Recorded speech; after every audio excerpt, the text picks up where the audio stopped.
have Dan Rogers in studio with us today, filling in for Brad Comer, bringing us our weekly sports update. Thanks for being here with us, Dan. Thanks for having me, Asia. Wednesday was college football's National Signing Day. High school stars were sending in their letters of intent to universities all across the country to declare where they would be playing college ball. Starting as early as 7 a.m., the faxes were coming in fast and furious all day. Head coach Urban Meyer and his staff of assistants were looking to put together one of the best recruiting classes in recent memory at Ohio State, including back-to-back years in which Coach Myers has established a top 5 class in his short tenure. Our sports director, Brad Comer, has the insight on the big day. It was a day that Urban Meyer simply described as a great one. The Ohio State class of 2013 has shaped up to be one of the best OSU recruiting classes in recent memory. It was a great day. I thought it was going to be a very good day, but I'd put it in a great category. Obviously, I've done this long enough to know that now it's in the developmental phase once you get the letter of intent back, and we're going to develop as hard as we ever have.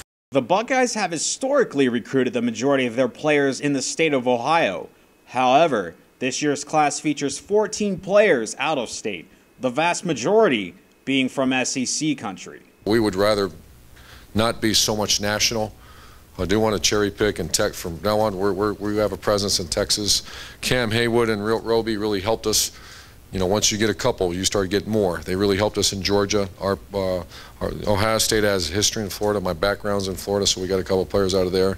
The Texas was a new one. You know, with Tom Herman's footprint on that, that really helped us. So we much rather have more of a base here and then start branching out a little bit later. The biggest prize of National Signing Day may have been 5-star safety Von Bell out of the state of Georgia.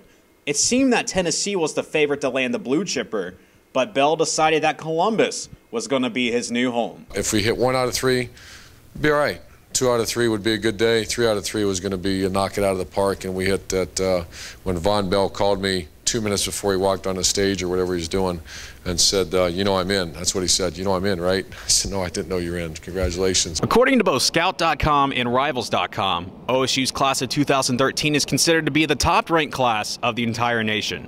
Just moments ago, running back prospect Ezekiel Elliott faxed in the last letter of intent to bring OSU's class of 2013 to 24 total prospects. Wrapping up from the Woody Hayes Athletic Center, I'm Brad Comer, Buckeye TV Sports. Part 2 of the hardwood edition of Michigan and Ohio State took place on Tuesday night, in which the Buckeyes were looking to sweep their season series against the rivals from up north. The matchup was the first time in series history where both teams would square off ranks in the AP Top 10. Brad Comer was in Ann Arbor with coverage of the big game.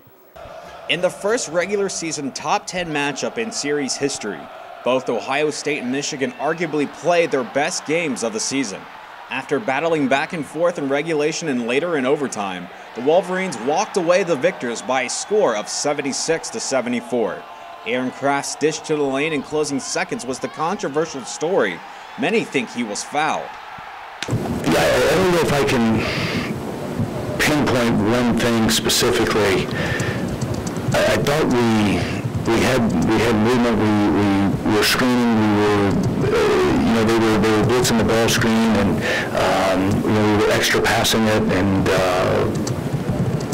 it seemed like we had more purpose to and which was what one of the keys to the game was, is we knew a great purpose to what we were doing. The Buckeyes produced a lot of production from their bench, holding a 20-14 advantage in bench points. 4 OSU players scored in double figures, including Deshaun Thomas with 17 points and LaQuinton Ross with 16. I saw some things from this team that I hadn't seen, and I was obviously down with the loss, but hopefully we have the ability to build off of that. Despite an incredible performance by Ohio State, Michigan couldn't miss Tuesday night. Forward Mitch McGary was a force to be reckoned with, tallying 14 points, and Tim Hardaway Jr. sunk in 5 threes in a row during the second half, as he led all scorers with 23 points. The Wolverines collectively were shooting nearly 60% from the arc. Well, they changed. They started making threes, and those guys were pulling as opposed to hitting them on the rolls.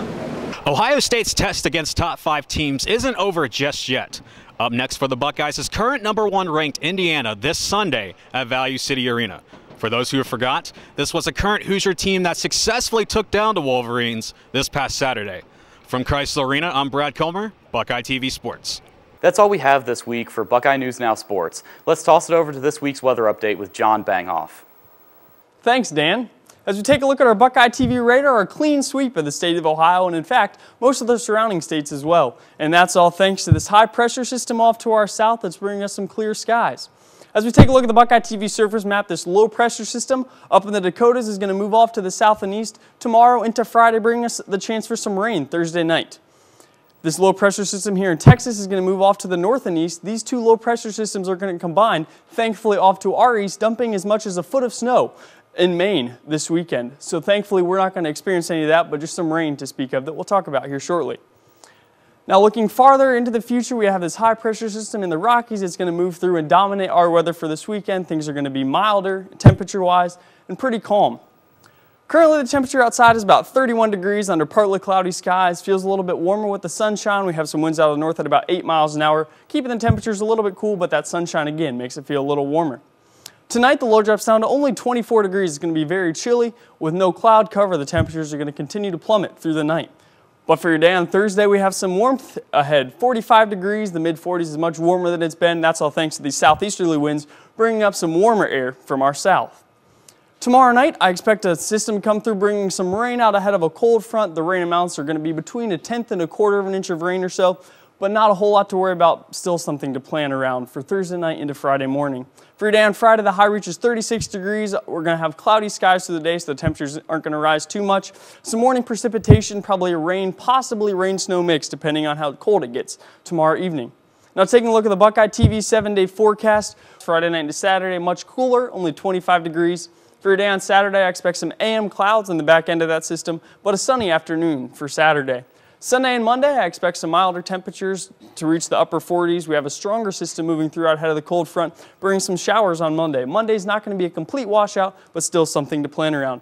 For your day on Tuesday, we're going to feel the effects of that cold front with the high only reaching 38 degrees. And then for Wednesday, I expect some snow showers to move into our area. Stay tuned to Buckeye TV for updates on that system. This has been your Buckeye News Now weather update. I'm meteorologist John Banghoff. Back to you guys in the studio.